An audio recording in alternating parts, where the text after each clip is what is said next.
Hi friends, I'm Tilak. You're watching Tech May Be Unique, and today we're going to see how to turn on the MI glance on your MI phones or Xiaomi phones or Poco phones. And if you're new to this channel, make sure to click on subscribe button below. We just quickly move on to the video. To turn on the MI glance on your Poco mobile, you just need to swipe down. Just click on the setting option.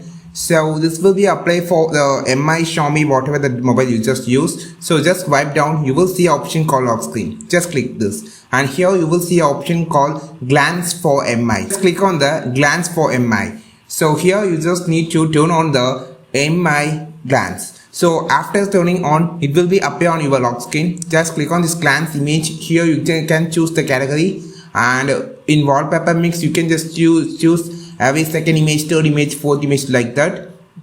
And in wallpaper mix and advanced option, you will can choose the wallpaper update using mobile, whatever that you just needed. So it's simple. This is how you just use how you turn on the MI glance. I think this video helped you a lot. Like this video, share this video, subscribe this channel. We will meet our next video with super valuable content. This is Tilak signing off from Tech May Be Unique. Have a wonderful day.